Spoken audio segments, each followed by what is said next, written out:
Hello friends, कैसे हैं आप सब। Welcome back to my channel X Quarterly. मैं हूं आपका फ्रेंड एडवोकेट कैलाश और आज हम बात करने वाले हैं how to prepare AIBE exam, all India bar examination को हम कैसे प्रिपेयर करें, इस बात पे आज हम डिस्कस करने वाले हैं। बहुत सारे टॉपिक हैं, मैं आज बहुत चीजें जो कि उन वीडियोस में कवर किए गए हैं उसे डिस्कस नहीं करूंगा। मैं कुछ आपको प्रैक्टिकल व्यू जो आप एग्जाम में यूज कर सकते हो उसके बारे में आज आपसे डिस्कस करने वाला हूं, जो आखिर कैसे इसको प्रिपेयर करें, इसमें किन बातों पे ध्यान दिया जाता है और आपसे क्या एक्सपेक्टेशन होता है इस एग्जाम को लेकर के। ये सारी बातें आज इस वीडियो के अंदर मैं डिस्कस करने वाला हूं। जो आखिर AIBE एग्जाम जो कि ओपन बुक एग्जाम है, उसमें भी 100 मार्क्स का एग्जाम में इतना टफ क्यों माना जाता है और आखिर इस एग्जाम को मैं कैसे क्रैक करूं, ये सारी चीजें आज मैं इस वीडियो के अंदर कवर करने वाला हूं। अब इस वीडियो को लास्ट तक देखें ताकि वो सारी चीजें, वो सारी बातें आप समझ पाओ और अपने एग्जाम को आप इजीली अच्छे तरीके से दे पाओ। चलिए आइए समझते हैं। देखिए, पहली बात तो ये, जो इसमें कुछ जो है अभी AIBE 2025 का जो एग्जाम हो रहा है, जिसमें कि AIBE 20 है, ये एग्जाम हो रहा है। सिलेबस का ब्रेकडाउन क्या है इसमें, ये भी समझ लेते हैं। तो देखिए, इसमें जो सिलेबस है वो आपका core subject during the 3 year and 5 year programme, जो आपका कोर सब्जेक्ट है उसी में से पूछा जाता है नॉर्मली। और इसमें क्या सब कवर किया गया है, आपका जो क्वेश्चन होगा वो 100 होगा।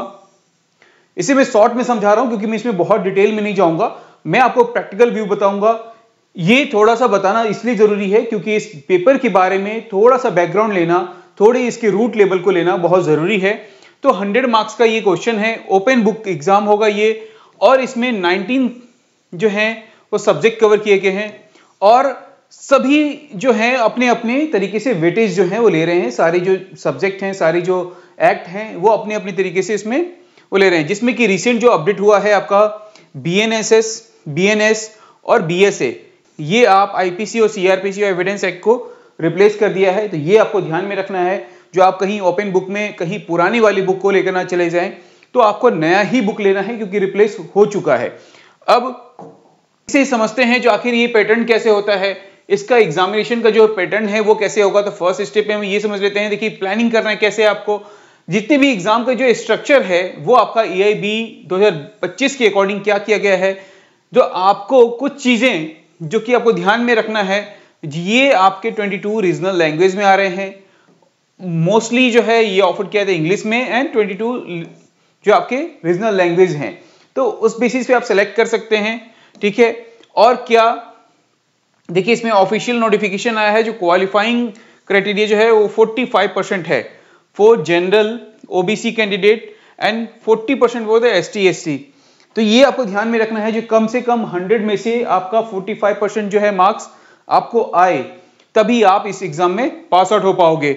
लेकिन कैसे पास होना है, अब हम उस पर थोड़ा डिस्कस करते हैं। देखिए, इसमें डिटेल क्या है। पहली बात तो मोड ऑफ एग्जामिनेशन जो होगा वो आपका ऑफलाइन होगा, जिसमें कि आप पेन एंड पेपर यूज करेंगे। ड्यूरेशन कितना होगा आपका 3 आवर, क्वेश्चन कितने हैं 100। ये लोग सोच करके बहुत ही खुश होते हैं जनरली, जो ये ओपन बुक एग्जाम है, 100 मार्क्स 100 क्वेश्चन है, 3 आवर्स मिल रहे हैं, मैं बहुत इजीली कर लूंगा। नहीं, देखिए ये एक कॉम्पिटिटिव पेपर की तरह होता है जिसमें कि आपको OMR सीट दिया जाता है। 100 मार्क्स का एग्जाम है, 3 आवर है, तो आप कॉम्पिटिटिव के अकॉर्डिंग ही इसे सोच सकते हो। और कॉम्पिटिटिव का सबसे पहला रूल होता है, क्यों, क्योंकि कॉम्पिटिटिव एग्जाम में आपसे आपका 7 से लेकर के 12 तक के क्वेश्चन पूछे जाते हैं। तो लोग जनरल क्या सोचते हैं, क्या मैं 7 से लेकर के 12 तक के क्वेश्चन नहीं कर सकता। एक कॉम्पिटिटिव एग्जाम की बात कर रहा हूं, इसकी बात नहीं कर रहा हूं अभी। तो इस वहम में ये रह जाते हैं। लेकिन इसमें सबसे जरूरी होती है आपकी प्लानिंग, आपका मैनेजमेंट, आपका ये स्किल देखा जाता है जो आप कितने अच्छे से इसको मैनेज कर पाते हैं। वही यहां पे है, आपका जो 100 मार्क्स का ये एग्जाम है उसे 3 आवर में कैसे आपको मैनेज करना है और कितना फास्टली आप रिसर्च कर सकते हैं, ये स्किल देखना ही इस एग्जाम का फर्स्ट रीजन है। जो 2 साल जो आपको टाइम मिला है, जो आपने 3 साल का जो पेपर दे करके आप आए हो, लॉयर बने हो आप, तो आप कितना इमीडिएट आप रिसर्च कर सकते हो। तो आपकी रिसर्च क्वालिटी को देखने के लिए ये आपका AIBE एग्जाम किया जाता है और इसी मोड पे ये एग्जाम लिया जाता है। ओपन बुक एग्जाम है। क्यों? क्योंकि बहुत सारे सेक्शन हैं, बहुत सारे प्रोविजन हैं, बहुत सारे सबसेक्शन हैं, रूल्स हैं, तो हो सकता है जो ये सारी चीजें हमें याद ना रहे, लेकिन आपके पास इतना स्किल जरूर होना चाहिए जो आप किसी अगर क्वेश्चन को पढ़ते हो तो पढ़ते ही आपके माइंड में कुछ चीजें आ जाए, जो हाँ ये सेक्शन कहां पे होगा, ये प्रोविजन मुझे कहां मिल सकता है, ये मन में आपके आना चाहिए। तो इसी स्किल का यूज जो है आपको यहां पे करना है। जो 100 मार्क्स की जो क्वेश्चन है, 100 क्वेश्चन है, उसको 3 आवर में करना है। दूसरा चीज जो हमें कॉम्पिटिटिव एग्जाम से सीखने के लिए मिलता है, ये जो क्वेश्चन वो करो आप जो कि आप इमीडिएट कर सकते हो, ना कि वो करो जो कि आपके लिए बहुत लेंदी है और वो काफी टाइम टेकिंग होगा। क्यों? क्योंकि सारे क्वेश्चन अगर आप कर सकते हो, क्योंकि आपके पास बुक है, आपके पास नॉलेज है, तो आप करने के लिए सारे क्वेश्चन कर सकते हो, लेकिन पहले उन क्वेश्चंस को करो आप जो कि आप इमीडिएट कर सकते हो, बहुत जल्दी कर सकते हो। क्यों? क्योंकि आपके पास टाइम की लिमिटेशन है, और टाइम की लिमिटेशन जहां भी होती है वहां पे हमारा अपना टाइम मैनेजमेंट करना है, जो टाइम के अकॉर्डिंग मैं कितना अच्छा से अच्छा कर पाऊं। अब ये एमसीक्यू होगा 1 मार्क ईच, जो 100 है तो 100 मार्क्स के होंगे, ठीक है। नो नेगेटिव मार्किंग, ये सबसे बड़ा बेनिफिट है आपके लिए, जिसमें आपका नो नेगेटिव मार्किंग नहीं है। अगर ये नेगेटिव मार्किंग होता तो इस एग्जाम को और टफेस्ट बना देता, लेकिन इसमें नेगेटिव मार्किंग नहीं है, ये बात ध्यान रखना है। लेकिन इसका आप जो है वो गलत फायदा मत उठाना। तो चलो नेगेटिव मार्किंग नहीं है, मैं आंख बंद करके इसमें टिक आउट कर देता हूं, ये टिक कर लूंगा, पास तो हो ही जाना है, ऐसा नहीं है। फिर अब 19 कोर लॉ के जो सब्जेक्ट हैं उसमें से आएंगे। 45% हमने डिस्कस कर लिया इसके बारे में। इंग्लिश एंड 22 रीजनल लैंग्वेज, इसके बारे में भी हमने डिस्कस कर लिया। अब कौन कौन से सब्जेक्ट देखिए, कॉन्स्टिट्यूशन लॉ, क्रिमिनल प्रोसीजर जो कि अब BNSS हो गया है, code of civil procedure CPC, Indian penal code जो कि अब BNS हो गया, भारतीय न्याय संहिता, ठीक है, एविडेंस एक्ट या BSA जो कि भारतीय साक्ष्य अधिनियम हो गया है, ठीक है, family law, law of contract, ठीक है, ये सारे लॉ हैं। इसमें और भी लॉ हैं, लेकिन मैंने इतने को ही क्यों कवर किया है, क्योंकि अगर मैं देखूं तो यहां से ये हो गया 32 मार्क्स का, यहां पे हो गया ये 30 एंड ये हो गया 5, मतलब अगर मैं इसको कैलकुलेट कर दूं तो ये आपका 67 मार्क्स तो कवर कर दिया, राइट। यहां पे इतने सब्जेक्ट में ही आपके ये 67 मार्क्स कंप्लीट हैं। अगर मैं इसमें बहुत डिटेलिंग क्वेश्चन को अगर थोड़ा सा साइड कर दूं, 20 नंबर भी, फिर भी आप पास आउट हैं, इस एग्जाम में पास हो जाएंगे आप। तो आपको इस पेपर को ही ज्यादा फोकस करना है, ठीक है। दूसरा चीज अब आते हैं, जो क्या स्टडी मटेरियल जो है हमारे पास होना चाहिए, इस पे भी हम डिस्कस कर लेते हैं। देखिए ये भी एग्जाम जो है वो आपका बेयर एक्ट ओरिएंटेड एग्जाम है, जिसमें कि बेयर एक्ट से रिलेटेड सारी चीजें पूछी जाएगी।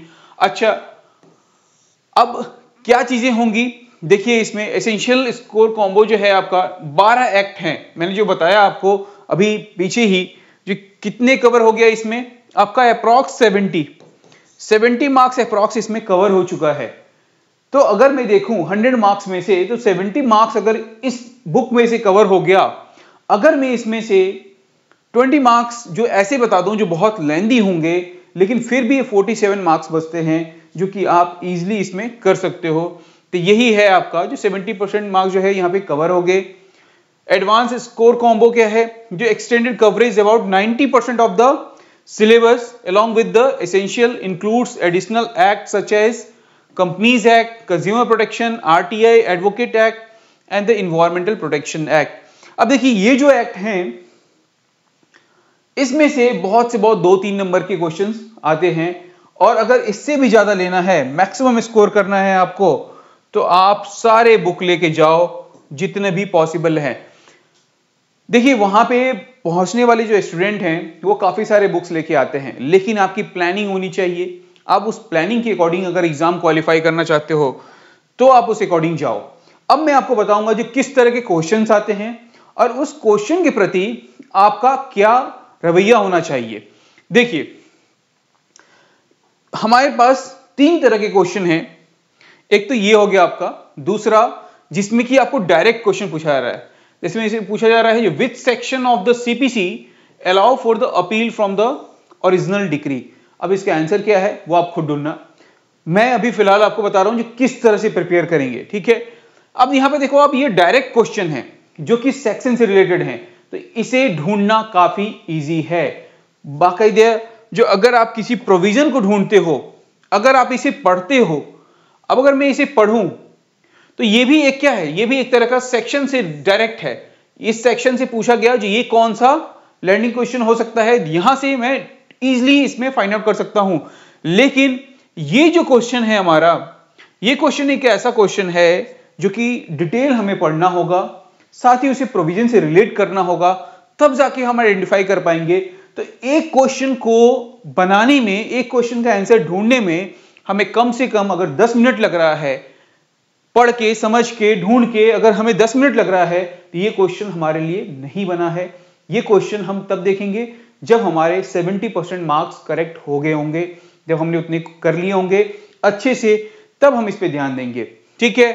पहले हम किस पे ध्यान देंगे, पहले हम ऐसे क्वेश्चन पे ध्यान देंगे जो कि डायरेक्ट क्वेश्चन होंगे, जिसमें कि डायरेक्ट आपसे क्वेश्चन पूछा गया है। तो इसमें दो तरीके से क्वेश्चन पूछा जाएगा। पहला तो ये जो कुछ जो है डिटेलिंग दिए होंगे और साथ में आपको ऑप्शन दिए होंगे सेक्शन के, जो कौन से सेक्शन में होगा। तो इसमें ये 4 ऑप्शन है, इन चारों ऑप्शन से आप जाकर के ढूंढ सकते हैं जो कहां ये रिलेट कर रहा है, वहां पे आप इजीली इसको कर पाएंगे। या फिर कहीं आपसे क्वेश्चन से पूछा जाएगा और साथ ही प्रोविजन इसमें दिया जाएगा, तो वहां आपको क्वेश्चन में जाकर के, सेक्शन में जाकर के उसका प्रोविजन रिलेट करना होगा, वहां से आप ढूंढ सकते हो। तो ये 2 तरीके हैं जिसमें कि आप इजीली इसे फटाफट कर सकते हैं, जल्दी जल्दी कर सकते हैं। लेकिन अगर आप इस तरह के क्वेश्चन में उलझ जाओगे, जो ये क्वेश्चन है, तो ये आपका कम से कम 10 मिनट ले लेगा एक क्वेश्चन। ये भी 1 नंबर का ही है, वो भी 1 नंबर का है, लेकिन अगर आप इसमें उलझ गए तो अपना ज्यादा से मैक्सिमम से मैक्सिमम टाइम आप इसमें दे दोगे। इसलिए आपको ये ध्यान में रखना है, ठीक है, ठीक है। अब देखिए कुछ क्वेश्चन ऐसे भी होंगे जो कि आपको सेक्शन में पूछा गया, तो ये भी थोड़ा सा लेंदी है, बट इसे भी आप कर सकते हो। तो फर्स्ट जो डायरेक्ट क्वेश्चन हो, सेकंड जो क्वेश्चन से रिलेटेड प्रोविजन हो, एंड थर्ड आपका ये, और सबसे लास्ट में क्या करना है जिसमें कि डिटेल प्रोविजन पूछा गया है। तो ये पैटर्न आपको ध्यान में रखना है।